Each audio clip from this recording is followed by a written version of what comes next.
Oke, assalamualaikum warahmatullahi wabarakatuh. Kembali lagi bersama saya M Taufik H di modul yang baru. Itu modul tentang network fundamental. Di sini outline dari saya ialah yang pertama ada pengenalan IP address subnetting, lalu ada pembahasan soal subnetting dari part 1 sampai part 3. Lalu ada IP public dan IP private. Lalu ada pembahasan tentang OSI layer part 1 dan part 2. Oke, kita langsung saja ke pengenalan IP address subnetting. Sini saya akan menggunakan software Notepad supaya saya lebih gampang untuk menjelaskannya. Nah, di sini sebagai contoh dari subnetting itu misalnya ada satu PC yang ingin terhubung menggunakan sebuah kabel. Anggap saja ini kabel, teman-teman, ke PC2. Nah, seperti ini. Nah, lalu di antara PC-PC ini itu yang terhubung itu memiliki alamat atau identitas yang bernama IP address. IP address ini semacam nomor atau nama dari setiap perangkat. Jadi perangkat ini memiliki IP address. Sebentar, saya besarkan. Nah, PC ini memiliki alamat IP address dan PC2 juga memiliki alamat IP address, dan alamat IP address itu tidak mungkin sama. Dan dalam satu subnetting itu memiliki IP address yang bisanya berurutan atau mungkin bisa juga acak. Contohnya di sini yang gampang saja, untuk PC1 IP address-nya itu ialah 192.168.1.1. Nah, untuk PC2 itu misalnya IP address-nya itu 192.168.1.2 seperti ini. Nah, jadi untuk setiap PC itu memiliki identitas yang berbeda atau identitas masing-masing. Nah, sini saya akan coba menjelaskan untuk tentang subnetting. Namun sini untuk subnetting itu artinya itu ialah Nah, apa arti dari subnetting atau apa fungsi dari subnetting? Nah, fungsi dari subnetting itu ialah untuk menentukan jumlah IP yang digunakan. Nah, apa sih jumlah IP yang digunakan itu? Contohnya di sini. Untuk PC1 itu misalnya 192.168.1.1. Nah, ini IP address dari PC1. Nah, di belakangnya itu dari IP address itu memiliki format yaitu /24. Nah, lalu apa arti dari /24? Nah, /24 itu ialah merupakan format yang namanya itu prefix seperti ini. Nah, lalu apa itu dari prefix? Prefix itu ialah coba jelaskan di sini. Prefix itu ialah jumlah IP yang mungkin bisa digunakan, teman-teman. Oke. Seperti ini. Nah, di sini sebagai contoh itu ada format /24. Nah, lalu kenapa /24? Di sini mungkin saya akan jelaskan dulu dari yang bawah dulu. Seperti /24 itu memiliki angka nomor sampai 256 seperti ini. Nah, /256 itu kenapa harus /256? Mungkin untuk pembahasan dari kenapa harus /256 itu akan saya jelaskan di kemudian materi. Sini saya akan contohkan saja dasarnya itu dari 124 itu ialah memiliki angka sampai 256. Nah, lalu /24 itu 256 seperti ini. Nah, lalu ada juga format /27. Nah, /27 itu ialah ininya itu 64. Nah, mungkin sini kita masih gak kesulitan. Bukan 27, 26. Oke, di sini kita agak kesusahan untuk dari ini kita cukup mengenal dulu dari arti 124 dan 126. Nah, lalu di sini saya akan coba menjelaskan tentang fungsi dari subnetting. Nah, untuk contoh dari penggunaan subnetting itu ialah misalnya di sini ada satu kasus yaitu 8 komputer di sekolah yang ingin terhubung. Nah, lalu terhubungnya ini itu misalnya menggunakan IP address yang lain. Nah, lalu pastinya di belakang IP address-nya itu ada yang namanya subnetting. Ada yang namanya prefix. Lalu prefix apa yang akan digunakan? Misalnya sini mungkin 8 komputer itu bisa menggunakan prefix yang CS27. Nah, jadi mungkin seperti ini saja untuk pengenalan IP address subnetting dari saya yang paling simpel saja. Lalu saya akan coba lanjut ke materi selanjutnya, yaitu tentang pembahasan soal subnetting part 1. Bisa SU-min. Oke, sini saya akan lanjut ke materi yang selanjutnya, yaitu pembahasan soal subnetting part 1. Oke, di sini sebagai contoh misalnya IP address-nya itu saya akan contohkan 192.168.1.1 dan menggunakan prefix yaitu dari /25. Nah, di sini dari IP address yang ini tuh kita akan coba cari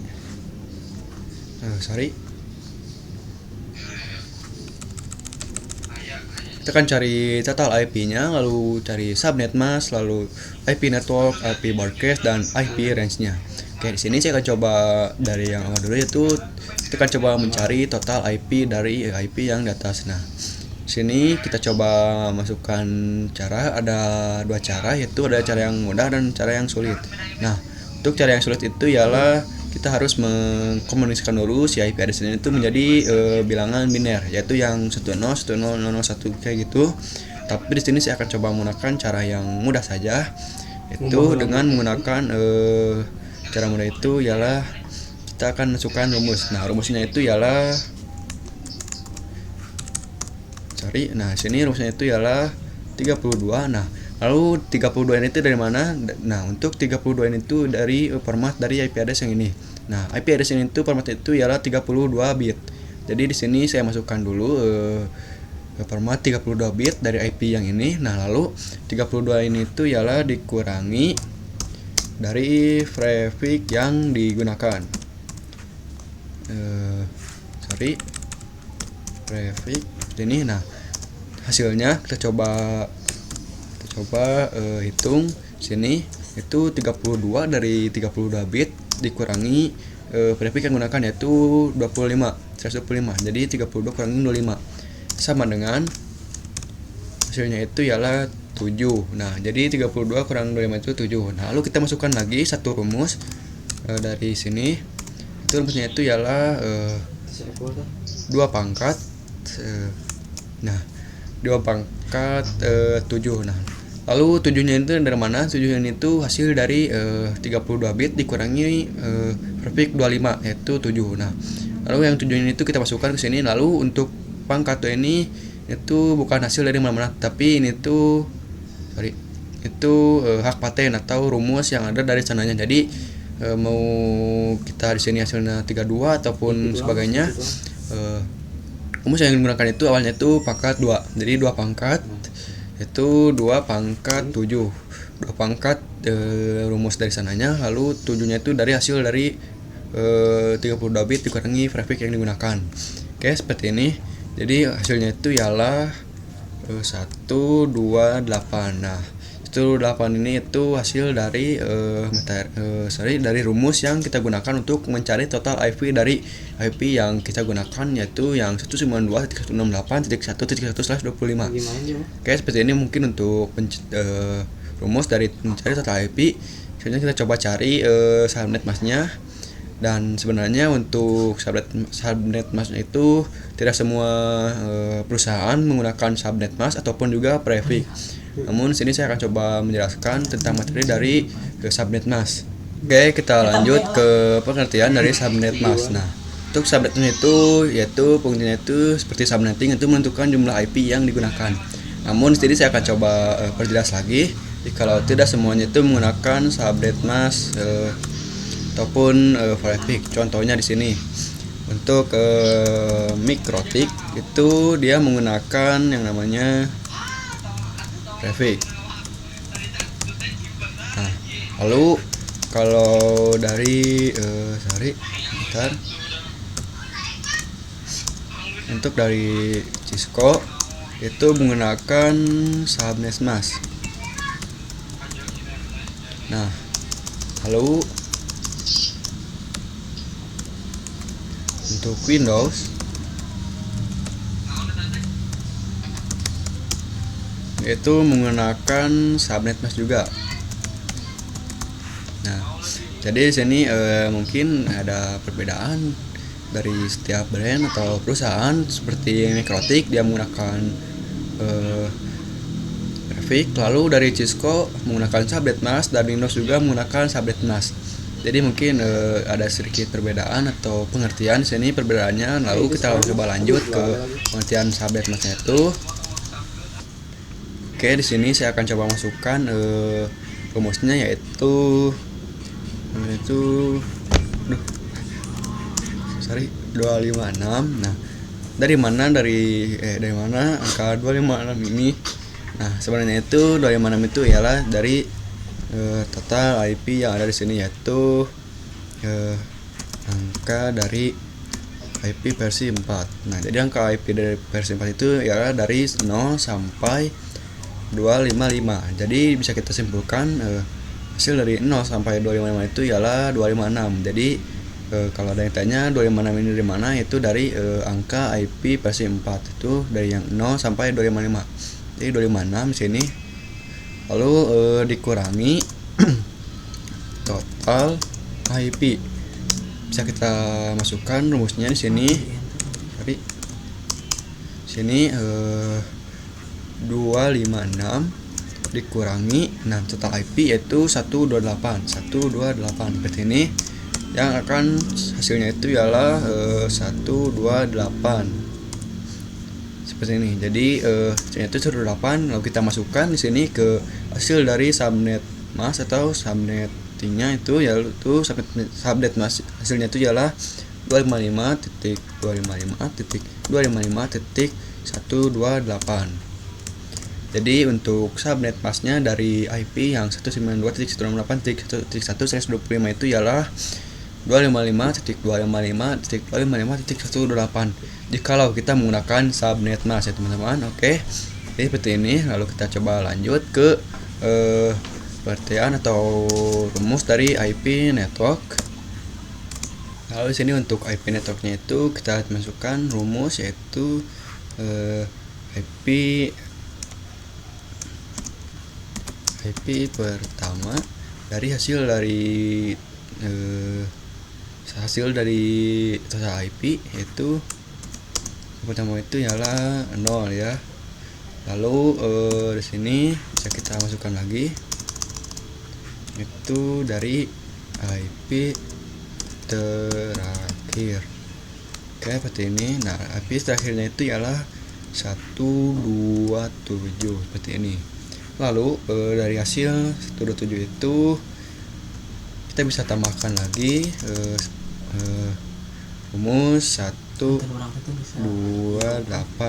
128 itu ialah hasil atau kelebihan dari 127, atau setelah 127 itu ada 128. Nah, dan juga untuk dari 128 itu ialah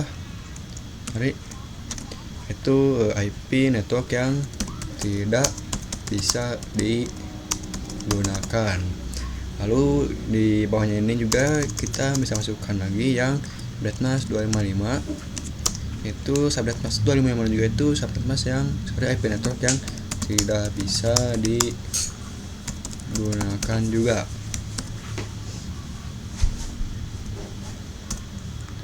Oke, nah setelah kita menemukan IP network, sini kita bisa sebenarnya ada satu lagi, yaitu yang namanya log subnet. Tapi di sini saya akan coba lompat dulu ke IP broadcast. Oke, di sini saya akan lanjut ke pembahasan dari IP range saja. Di sini saya akan sekarang tentang pengertian IP range. Nah, IP range itu ialah semacam jangkauan atau area ataupun lingkaran dari jarak dari pengertian dari IP. Jadi sini saya akan coba buktikan di sini. Untuk IP range itu yang pertama itu ialah IP pertama, yaitu sini IP pertama itu batas awalnya itu 0, berarti sesudah 0 itu ialah 1. Jadi pengertiannya itu IP pertama dan sampai IP terakhir. Nah, IP pertama itu batasnya itu 0. Jadi setelah 0 itu ialah 1. Berarti kita masukkan 1 di sini. Lalu IP terakhirnya itu 127. Jadi untuk IP terakhir itu 127 berarti kita masukkan yang sebelumnya. Jadi sebelum 127 itu ialah 126. Ini. Nah, sebagai contohnya lagi di sini saya akan coba contohkan yang sini, yaitu IP pertama dari 128 itu berarti kita masukkan itu 129, dikarenakan 128 itu batas atau materi pembatas, berarti awalnya itu 129 sampai sebelum dari 255 yaitu 254. Jadi kalau kita sederhanakan itu IP range itu adalah IP pertama itu setelah IP pertama dan sebelum IP terakhir, yaitu 1 sampai 126 ataupun 129 sampai 254. Jadi seperti itu mungkin untuk pengertian dari pembahasan soal subnetting part 1. Selanjutnya di sini saya akan coba lanjut ke pembahasan soal subnetting part 2. Oke, di sini saya akan lanjut ke pembahasan soal subnetting part 2. Oke, di sini saya akan lanjut. Sebentar.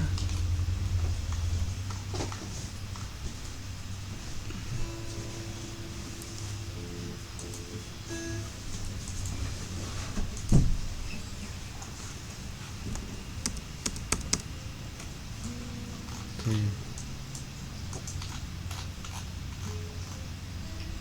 Nah, sini saya akan menambahkan beberapa kasus, yaitu sini untuk IP address-nya itu 172 misalnya .10.10.1/26. Sini IP yang akan kita identifikasi itu 172.16.10.1/26. Nah, di sini kita coba cari lagi total IP-nya. Lalu kita cari subnet masknya. Kita cari IP networknya. Kita cari IP broadcast-nya. Kita cari IP range yang terakhir. Nah, sebelumnya kita coba cari dulu total IP-nya dan kita masukkan juga rumus yang sebelumnya, yaitu 32 bit dikurangi dari prefix, yaitu 32 dikurangi 26 prefixnya, yang sama dengan itu akan 6. Nah, lalu 6 ini itu dimasukkan lagi ke rumus yang 2 pangkat ini. Nah, 2 pangkat 6 yang akan menghasilkan angka 64. Nah, sini untuk total IP-nya saya sudah menemukan, yaitu 64. Lalu kita coba cari subnet masknya.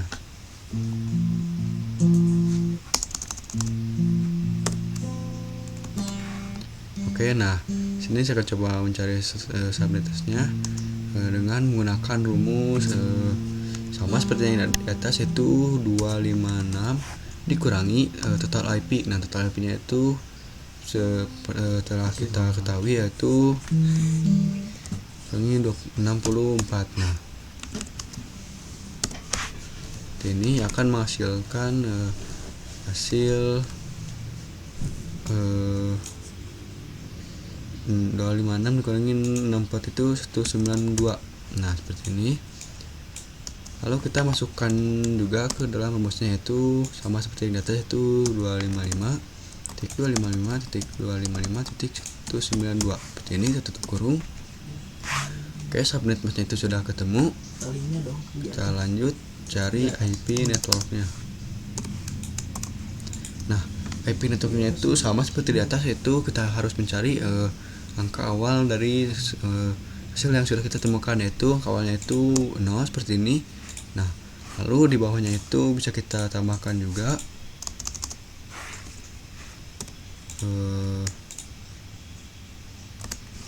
angka sebelum 64, yaitu sebelum 64 itu ialah 63. Oke, kita lanjut lagi ke atasnya. Nah, di sini kita bisa tambahkan lagi kelipatan dari 63, alias satu angka setelah 63, yaitu 64 seperti ini. Nah, lalu di bawahnya itu bisa kita tambahkan juga hasilnya itu akan menjadi 127. Nah, dari mana 127 ini hasil 127 ini hasil dari 63 ditambah 64, hasilnya itu 127. Lalu kita bisa tambahkan lagi di sini kelipatan dari 127, yaitu 128.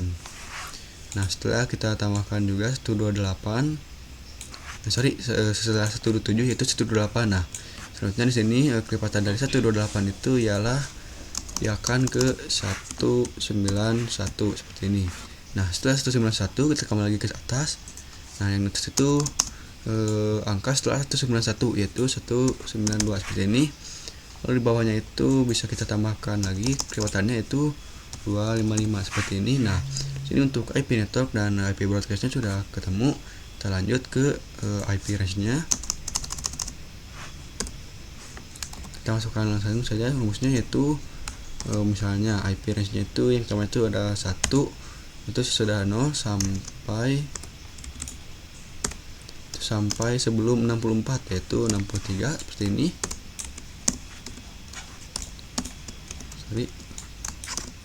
Nah, lalu misalnya ada lagi yaitu sebelum 64 itu 63 sampai misalnya 129 atau 127.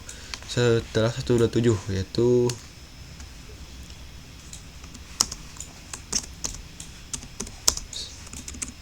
setelah 127 itu 128.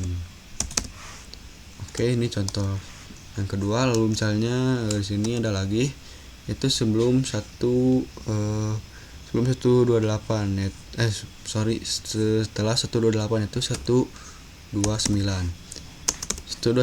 sampai sebelum 191 atau 191 yaitu 190, kita tutup kurung. Nah, yang terakhir itu sesudah 192 alias atau bisa kita masukkannya juga itu 192 sampai sebelum 255 itu 254. Oke, 54. Nah, seperti ini. Jadi di sini saya untuk mencari rumus untuk mencari total IP, subnet mask, IP network, IP broadcast, dan IP range-nya itu saya sudah menemukan. Ini hasil dari analisis dari saya. Mohon maaf bila banyak kesalahan, tapi di sini saya merasa sudah benar untuk materi dari subnetting part 3.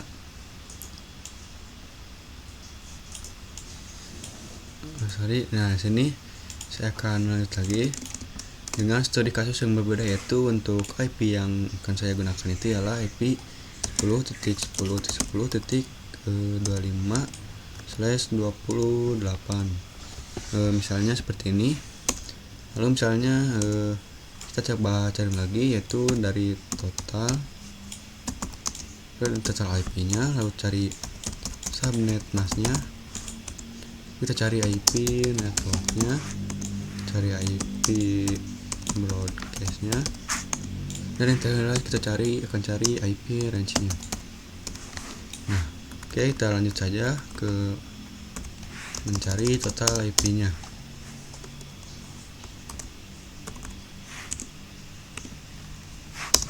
Nah, sini karena kita sudah tahu rumusnya, jadi kita langsung saja masukkan rumusnya. Tidak perlu menggunakan keterangan, yaitu 32 dikurangi 28. Oke, sama dengan 32 dikurangi 28 sama dengan 4. Nah, lanjut kita masukkan lagi rumus yang kedua, yaitu 2 pangkat di sini hasilnya itu 4, jadi 2 pangkat 4 seperti ini yang akan menghasilkan angka 16. Oke, untuk total IP-nya kita sudah menemukan. Ini kita coba cari subnet masknya.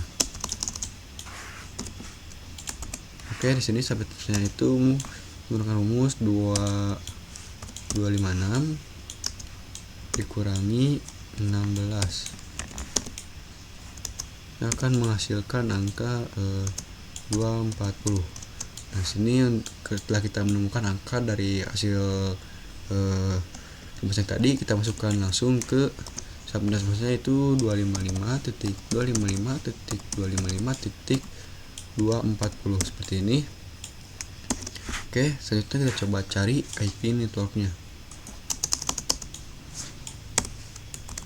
Nah, IP networknya itu dimulai dari angka 0. Lalu untuk broadcastnya itu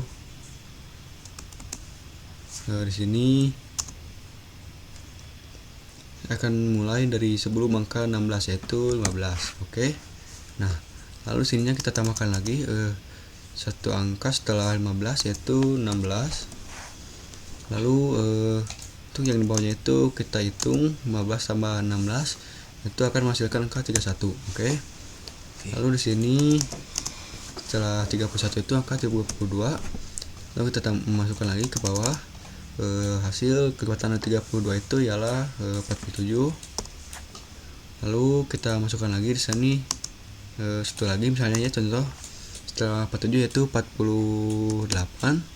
Lalu hasil dari kelipatan 48 itu ialah 63. Nah, lalu di sini sebenarnya bisa lanjut, tapi mungkin di sini akan banyak, tapi di sini saya akan coba kasih titik-titik saja, akan selain itu kurang penting.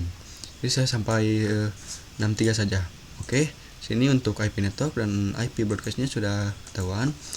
Ini kita cari IP range-nya. Oke, dari sini kita cari IP range-nya.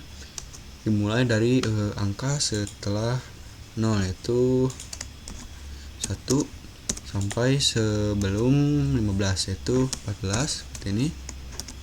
Lalu contoh yang kedua itu angka setelah 16 itu 17 sampai sebelum 31 yaitu 30 seperti ini. Lalu ada angka sesudah 32 yaitu 33 sampai sebelum 47 yaitu 46. Lalu yang terakhir itu ada angka setelah 48 yaitu 49 sampai sebelum 63 yaitu 62. Oke, nah sini kita sudah mengetahui semua hasil dari yang sudah kita masukkan dalam rumus ini. Tapi di sini kita coba analisis IP yang ada di atas ini itu dia menggunakan hasil yang mana, karena kan di sini itu jawabannya itu ada banyak. Jadi kita akan coba fix supaya kita bisa mendapatkan hasil yang sesuai. Nah, di sini kita analisis dari angka terakhir dari IP-nya itu yaitu 25, dikarenakan angka 3 angka dari awal itu ini tuh angka dari sana, dan yang menggunakannya itu angka terakhir yaitu 25. Nah, kalau kita lihat di sini angka 25 itu berada pada barisan setelah 16 sampai 31.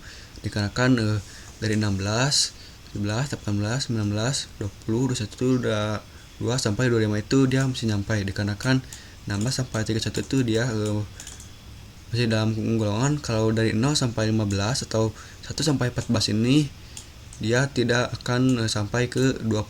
Berarti di sini tuh yang pertama ini dia tidak ada.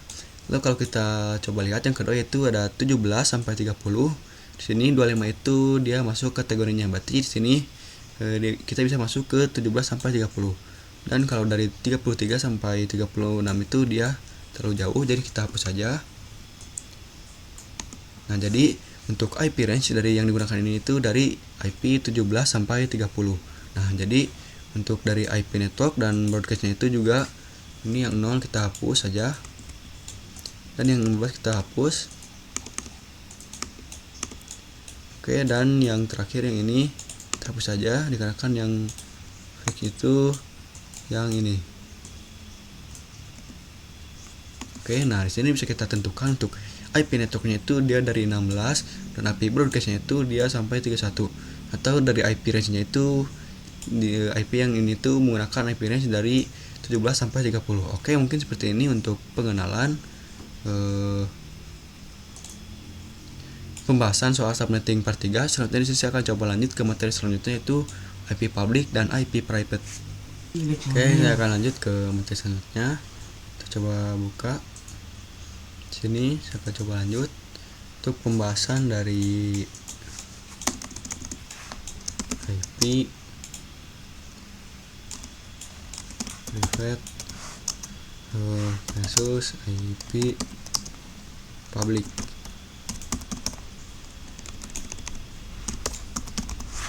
Oke, nah sini untuk pengertiannya itu saya akan coba jelaskan dulu dari IP public dulu yang mudah.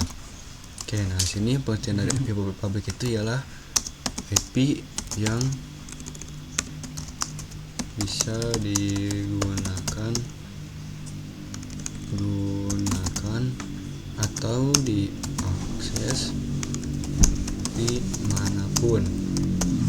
Jadi selama kita terhubung ke internet, kita bisa mengakses IP public dari sesuatu. Misalnya di sini ada beberapa provider atau perusahaan yang menggunakan IP public.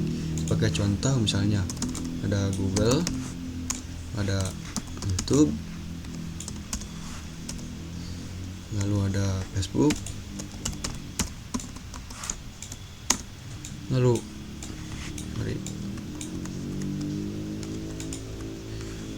dan yang saya misalnya ada Instagram, aplikasi-aplikasi yang populer yang sering kita gunakan. Nah, di sini itu perusahaan-perusahaan ini tuh menggunakan yang namanya IP public, dan IP public dari setiap perusahaan itu dia memiliki IP public yang berbeda. Sebagai contoh di sini saya akan contohkan IP public dari aplikasi Google, yaitu IP publicnya itu 8.8.8.8. Jadi ketika kita masukkan IP 8.8.8.8 ke ininya, kita akan dapat mengakses aplikasi Google. Begitupun dengan aplikasi yang lainnya seperti YouTube, Facebook, dan Instagram yang memiliki IP public yang berbeda juga. Jadi kita bisa memasukkan IP, lalu kita dapat berkomunikasi ataupun terhubung ataupun mengakses IP dari perusahaan tersebut.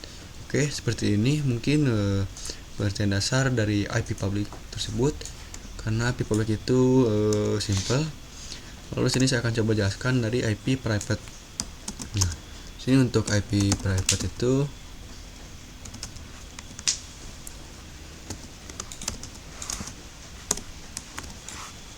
IP private itu ialah IP yang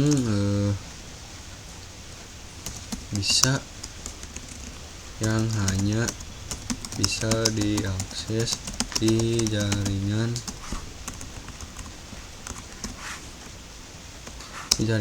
lokal. Nah, apa sih jaringan lokal tersebut? Jadi jaringan lokal itu semacam jaringan yang hanya berada di satu titik kecil, tidak seperti publik yang mengakses seluruh dunia, tetapi akses lokal itu ialah akses kecil-kecilan. Seperti contoh, misalnya di sini akses jaringan lokal itu seperti akses dari WiFi yang ada di rumah ataupun WiFi di kantor. Jadi macam itu saja. Nah, sebagai contoh misalnya di sini ada satu komputer terhubung ke misalnya komputer di lab ya, di sekolahan terhubung ke WiFi di lab sekolah. Nah, dari komputer ini tuh yang terhubung ke lab sekolah itu dia akan memiliki IP private. Nah, misalnya IP private-nya itu ialah 10.10.10. Misalnya 1. Nah, lalu misalnya di sini ada satu lagi komputer yang terhubung ke WiFi di lab 1. Oke, saya akan coba tandakan juga di sini lab 1 juga ini sekolah. Nah, maka karena satu jaringan WiFi yang lokal, sini dia akan juga mendapatkan IP private, dan IP private itu 10.10.10.2 misalnya seperti ini. Nah, tetapi jikalau misalnya saya tambahkan pembeda, itu ini komputer 2. Nah, lalu jika komputer ini terhubung ke WiFi yang ada di lab 2, nah dia ini akan mendapatkan IP private tersendiri. Dan jika komputer 2 ini tuh terhubung ke WiFi lab 2 yang pertama itu, dia akan mendapatkan IP private 1 juga seperti ini. Jadi ketika sebuah software ataupun perangkat terhubung ke WiFi yang sama atau jaringan WiFi yang sama, dia akan mendapatkan IP private yang satu lingkungan. Seperti contoh di sini, kalau sama itu dia akan berubah menjadi 2, tapi jika dia terhubung ke WiFi yang berbeda, dia akan memiliki IP private yang tersendiri. Alhasil, kalau memiliki IP private yang tersendiri itu, hasilnya itu dia tidak dapat terhubung. Jadi tidak dapat terhubung sama dengan tidak dapat berkomunikasi. Jadi seperti ini. Kalau kita menghubungkan beberapa perangkat yang tidak terhubung ke jaringan yang sama, dia tidak akan dapat terhubung dan berkomunikasi. Seperti itu mungkin untuk penelitiannya. Lalu di sini saya mempelajari kalau untuk IP private itu dia memiliki juga IP range-nya.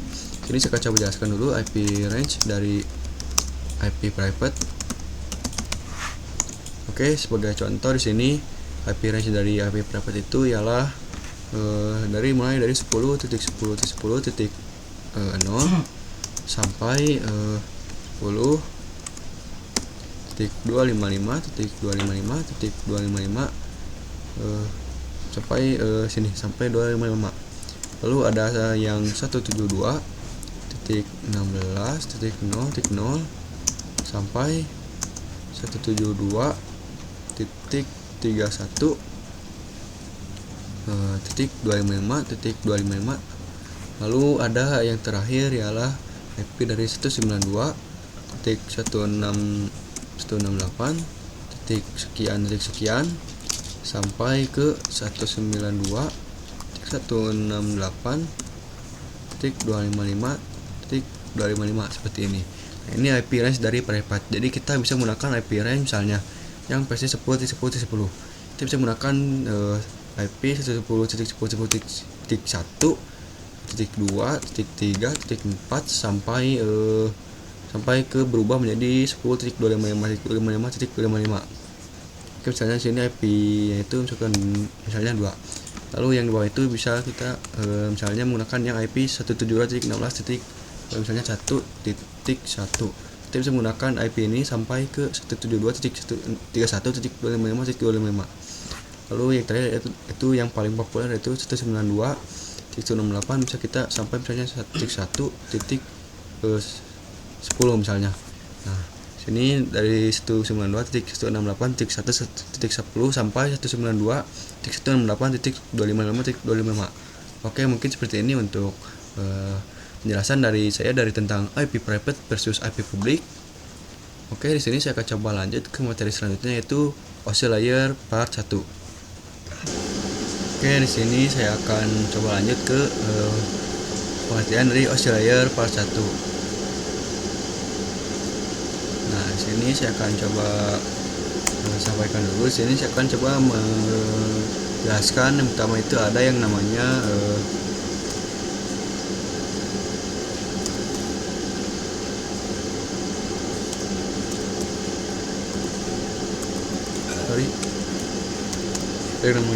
fisikal. Nah, dan fisikal itu dia itu berupa kan tersambung ke yang namanya hub. Nah, lalu hub ini tuh dia akan fungsinya itu menghubungkan komputer dalam satu subnet. Nah, lalu ada satu lagi yang namanya itu ialah data link. Nah, untuk data link itu dia terhubung ke hub tetapi ke switch. Dan untuk data link itu isinya itu sama, yaitu menghubungkan komputer dalam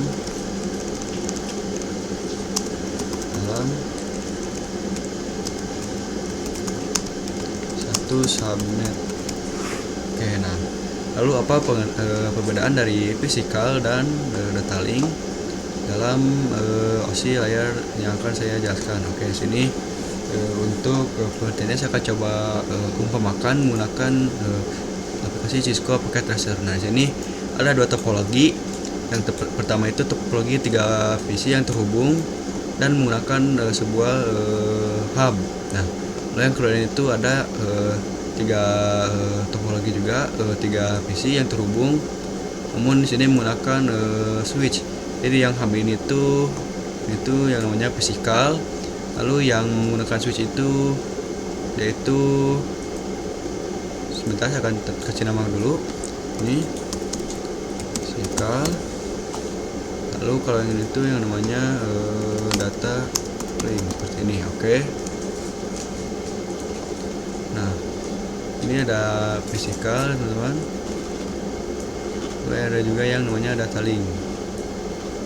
Nah, perbedaannya di sini saya akan coba konfigurasikan sedikit supaya kita dapat menjalankan yang namanya metode physical, yaitu di sini saya mengkonfigurasikan PC 1 dengan IP yang mudah saja, yaitu 192.168.1.1 untuk yang pertama. Oke. Lalu untuk PC yang di sebelah sini saya konfigurasikan menjadi IP 192.168.1.2. Lalu yang ketiga ini PC yang di bawah ini saya konfigurasi menggunakan IP 192.168.1.3. Nah, kalau kita coba kirim pesan atau namanya itu seperti ping, kalau kita coba lihat dengan menggunakan simulation seperti ini. Nah, kita coba kirim pesan misalnya dari IP 1.1 ke IP 1.3. Nah, IP 1.3 ini itu berada di sini, PC yang di bawah. Nah, kalau kita kirim ke sini, nah di sini dari physical ini, metode physical ini kalau kita percepat di sini, dari PC yang pertama itu ngirim semua pesan atau yang pertama ICMP ke hub. Nah, lalu di hub ini itu akan disebarkan ke seluruh PC yang terhubung untuk mencari kalau dijelaskan ini itu untuk mencari MAC address yang ada di alamat. Jadi waktu kita percepat lagi di sini. Oke, sorry. Nah, sini dari hub ini tuh dia mengirimkan semua pesan berupa pesan ICMP ke semua, atau kalau kita lihat di sini, sorry. Nah, layer 1 atau header. Di sini dia mengirimkan pesan ke semua PC yang terhubung. Tetapi di sini waktu pesannya diterima itu yang diterima itu hanya diterima oleh komputer yang memiliki alamat yang sesuai. Di sini saya tadi contohkan saya mengirim pesan ke PC yang di bawah. Otomatis PC yang di sebelah kanan atau alamat IP-nya itu 1.2 ini dia akan X atau dia tidak akan menerima, atau bukan tidak menerima tapi menerima tetapi tidak membalas. Sebagai contoh, kita sebagai pembuktian kita coba jalankan lagi. Nah, di sini PC yang terhubung atau PC yang sesuai atau PC yang dituju itu dia akan membalas, tapi PC yang tidak itu dia tidak akan membalas alias hanya menerima. Jadi PC yang tujuan itu akan menerima dan membalas. Oke, seperti tadi kita coba lihat lagi di sini. Dari PC awal itu dia mengirim berupa file pertama ke hub, lalu hub itu akan menyebarkan ke semua PC. Nah, lalu terima oleh PC yang sesuai. setelah sesuai menerima, lalu dia akan mengklik lagi ke atas, lalu dia akan membalikan ke PC yang awal. Nah, seperti ini. Jadi perbedaan dari physical ini tuh, dia itu akan mencoba mencari atau mengirim semua file dulu atau pesan ke semua perangkat yang terhubung. Berbeda dengan yang namanya data link. Nah, kalau data link itu misalnya sini IP address-nya itu 1.1, lalu sini itu blok subnetnya itu sama dengan yang di bawah, tapi dengan yang kanan itu dia berbeda. Jadi waktu kita mengirim pesan dari sini ke switch itu, dari switch itu menggunakan prinsip data link. Nah, lalu switch ini itu akan mengirim pesan ke PC yang bawah saja. Dia tidak akan mengirim pesan dulu ke PC yang kanan seperti yang ada di hub. Dikarenakan data link ini itu dia akan memeriksa dulu blok subnet yang disamakan. Jadi di sini menggunakan alamat blok subnet. Jadi akan mengirim ke blok subnet yang sama. Jikalau PC terdeteksi tidak menggunakan blok subnet yang sama, dia tidak akan dikirim. Jadi kalau kita kirim pesan dari sini ke PC yang di bawah, kalau kita kirim di sini switch itu akan langsung terkirim ke yang bawah, tidak akan yang ke kanan. Oke, mungkin seperti itu untuk pengertian sedikit dari materi OSI layar part 1. Di sini akan lanjut ke OSI layar part 2. Oke, lanjut kita di sini saya akan mencoba menambahkan lagi. Di sini untuk part 2 itu ada satu lagi yang namanya itu di sini itu namanya itu adalah network. Nah, untuk network ini itu dia terhubung ke menggunakan router, dan fungsi dari router ini itu ialah menghubungkan komputer yang berbeda blok subnet. Nah, jadi untuk physical dan data link itu mereka sedikit sama dikarenakan menggunakan yang hanya yang terhubung ke dalam subnet yang sama, blok subnet yang sama. Tapi kalau network ini itu menggunakan router, dia akan menghubungkan komputer yang berbeda blok subnet juga. Oke, sebagai contoh di sini akan coba mempraktekkan juga di Cisco Packet Tracer. Oke. Misalnya di sini saya akan tambahkan lagi saja komputer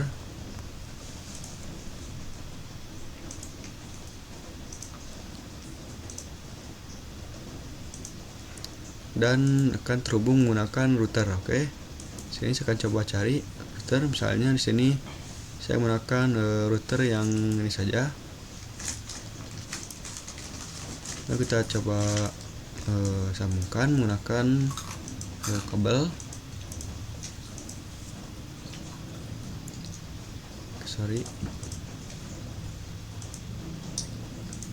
Nah, sini kita menggunakan kabel manual, yaitu kabel crossover. Kita coba cari. Oh, ternyata untuk port dari routernya itu sedikit, yaitu cuma ada 2 port. Jadi saya akan coba sambungkan satu saja.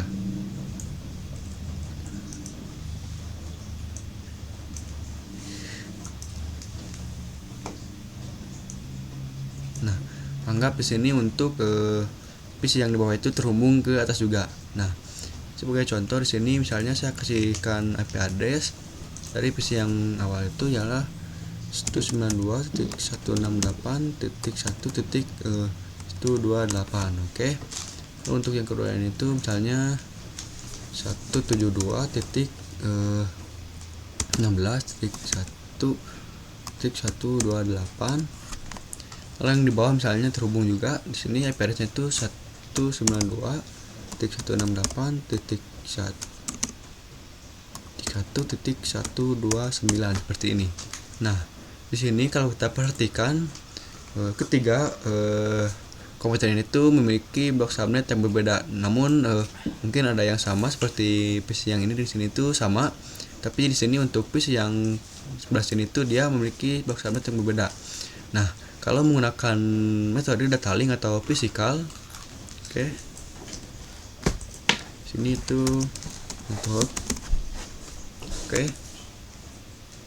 Nah, Untuk menggunakan metode network itu yang terhubung menggunakan router, kita dapat berkomunikasi dengan perangkat yang berbeda blok subnet juga. Berbeda dengan menggunakan proses data link ataupun fisikal yang menggunakan hub ataupun switch. Itu hanya dapat menghubungkan ke perangkat yang menggunakan blok subnet yang sama. Tapi jika kita menggunakan router, kita bisa menghubungkan perangkat walaupun menggunakan perangkat yang blok subnet yang berbeda. Seperti itu. Jadi walaupun di sini PC 1 atau PC yang di kiri yang dan yang di bawah itu memiliki blok subnet yang berbeda, tapi yang di kanan ini yang di atas dan di bawah sama, tapi yang di kanan berbeda, tapi dari kiri ke kanan itu dapat berkomunikasi, lalu dari kanan atas ke bawah itu dia dapat berkomunikasi walaupun dikarenakan walaupun berbeda blok subnet. Sini kita menggunakan metode yang network, alias network itu ialah menghubungkan beberapa komputer atau komputer yang berbeda blok subnet. Jadi di sini walaupun berbeda blok subnet, dia dapat berbicara atau berkomunikasi kalau kita menggunakan metode network yang menggunakan router. Oke, mungkin seperti itu untuk pengertian modul dari network fundamental dari saya. Mohon maaf bila banyak kesalahan. Wassalamualaikum warahmatullahi wabarakatuh.